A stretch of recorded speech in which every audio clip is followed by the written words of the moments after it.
What do the American people think about this Republican-led effort to curtail voting rights as much as possible, suppress the vote, make it increasingly difficult and filled with hurdles, while at the same time the Democrats have this HR 1, this For the People Act that's gonna make it easier to vote? Well, you have these two different options. There's been a lot of discussion about it. What do the American people think?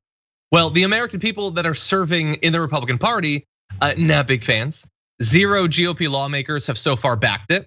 Despite the fact that it would fight back against things that most people hate, like partisan gerrymandering, money in politics, weird hurdles to register and vote, and all of that. Now, the people who are not serving in Republican legislatures and Congress, more than 80% of respondents said they supported preventing foreign interference in elections, limiting the influence of money in politics, and modernizing election infrastructure to increase election security.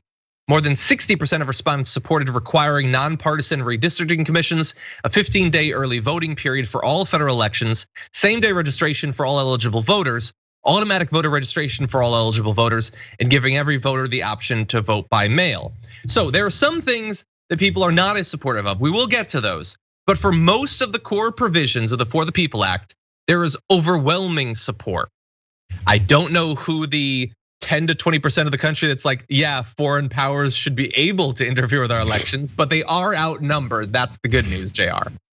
Yeah, so again, whenever you see polling from actual American people about what they want, I mean, that's kind of just for the pundits and everyone to talk about, because politicians who actually are supposed to listen to what people are saying, based off of fact, because I'm sure there's plenty of polling that goes out there where people have their opinions and it's based completely off of falsehoods. That's just the way it works. And we talked earlier about how politicians expect this immunity from lies.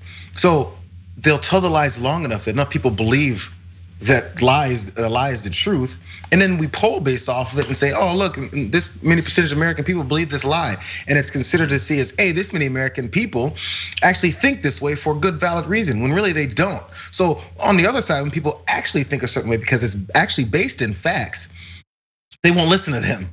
They only listen to the people that they've now convinced of the falsehood and then pass it off as the American people telling politicians the way they want to go with things. It's actually the complete opposite. It's why it always frustrates me when politicians of any party come on and say, yeah, so the American people want this and they want that and they want this and they want that. It's like, which American people are you talking about? The ones you just made up because that's what you want, and you'll tell the American people, this is what the American people told me they want. When did they tell you that? Which American people told you that? Did you go out there and roll up your sleeves and stand in the middle of a diner and talk to 3 of them? Like that's the way that we push these types of things, and then it gets into our brains because you're like, oh, I saw it on Fox News. There was a politician standing in a local restaurant in Arkansas, and 3 of them with cowboy hats on said this. Therefore, the American people think so. It's just, it's outrageous. And these guys want to be on TV. They want to be seen and heard as these people who support this politician. It's a bit of an annoying cycle. But I mean, I'm sorry, I went on that full thing on it. But it's just the way these pollings end up getting interpreted by a lot of these folks that tell us what it means.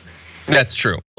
Maybe I'm one of those people. I don't know, but I'm going to try to tell you what I think it means. But yeah, look, there's a lot of issues where it's weird that what the American people want, whether you're trying to assess that via polls or watching the results of multiple elections in a row, it's weird when it's not considered. But like whether they should be able to vote and how difficult it should be seems like one of the things that their input should be most directly influencing, and yet it doesn't at all. It's entirely based on politicians trying to protect themselves, protect their positions and all of that. Now, let's go to some of the ones that we're gonna sort of move down into areas where there isn't as much support. So let's see, the poll also asked about a competing redistricting reform proposal, not currently in the For the People Act. So this isn't actually in the bill, setting proportional standards such that if a party wins about half of the votes in a state, it should win about half the seats.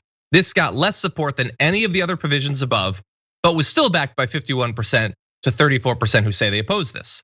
Now, some of the provisions of the For the People Act would actually help to accomplish that goal without explicitly being about it. And the reason that is that when you fight back against gerrymandering, you fight against that. Gerrymandering is why you can have some states, and we've broken this down in the past, where you can win like 57% of the vote and get 85% of the seats because of the way they've manipulated politicians and all that. People don't actually like that. Now, let's talk about some of the other provisions. More Republican voters opposed automatic voter registration then supported it, but it was still super close, 46 to 44. The same goes for restoring voting rights for people convicted of felonies who have completed their sentences, 49 against to 39 for, and giving every voter the option to vote by mail, 54 against to 38 for. Now, look, we could say they're just saying that because Trump told them to, but that said, they do seem to believe it. And it is convenient that they're like, felons shouldn't get to vote, like that it should be up to them that these other people who are not in jail can't vote anymore. It's just amazing. Like, anyway, so there are some things, JR, that they're clearly not for, these Republican voters. But even they're not as opposed to it as you might think. Yeah, well, that's because it's a competition in your own brain of what makes sense versus what am I thinking my politician that I think I support, and also he or she supports me, and we have this nice relationship based off of it. It's weird because this isn't just a Republican thing. We've corralled voters and political thinkers in the country as these groups, and if you don't go with the groupthink, you're a dino, you're a rhino. And people are so afraid of being called this opposing figure within their own party. But then when they pay attention to what's happening, they're like, well, wait a second, that doesn't match up with reality. But then again, I'm a Republican or Democrat, so that has to match up with the way I believe. And they have this conflict. I think that's why it's so close. Because you look up and they would go, well, why would you be against voter registration on the day of? Why would you be against shutting down gerrymandering from either side? By the way, this isn't just a one-party thing. From either side, gerrymandering, things like that. Allowing ex-felons who've been released from prison to allow to vote again. I get why people be mad about all that, but do they get why they're against that? So ask the very next question. Not that the poll should, but maybe it could. So why are you against felons being able to vote? Why have they been released from jail in the first place? You know, what is it you think they're gonna do? Because I don't think people think to that next step. All they think is, well, I'm supposed to think that way because that's the way I think. And it's not much of a thought process, ironically. I don't know, when you throw out the should they have been released at all, I wonder what the breakdown would be in response to that question. And make people answer those questions, because sometimes people's reasons are they're horrible, but they don't have to say them out loud. So therefore they can just kind of keep them in the back end of their brain and pass it off as something else. Yeah, very often politicians get to do that little trick on the news.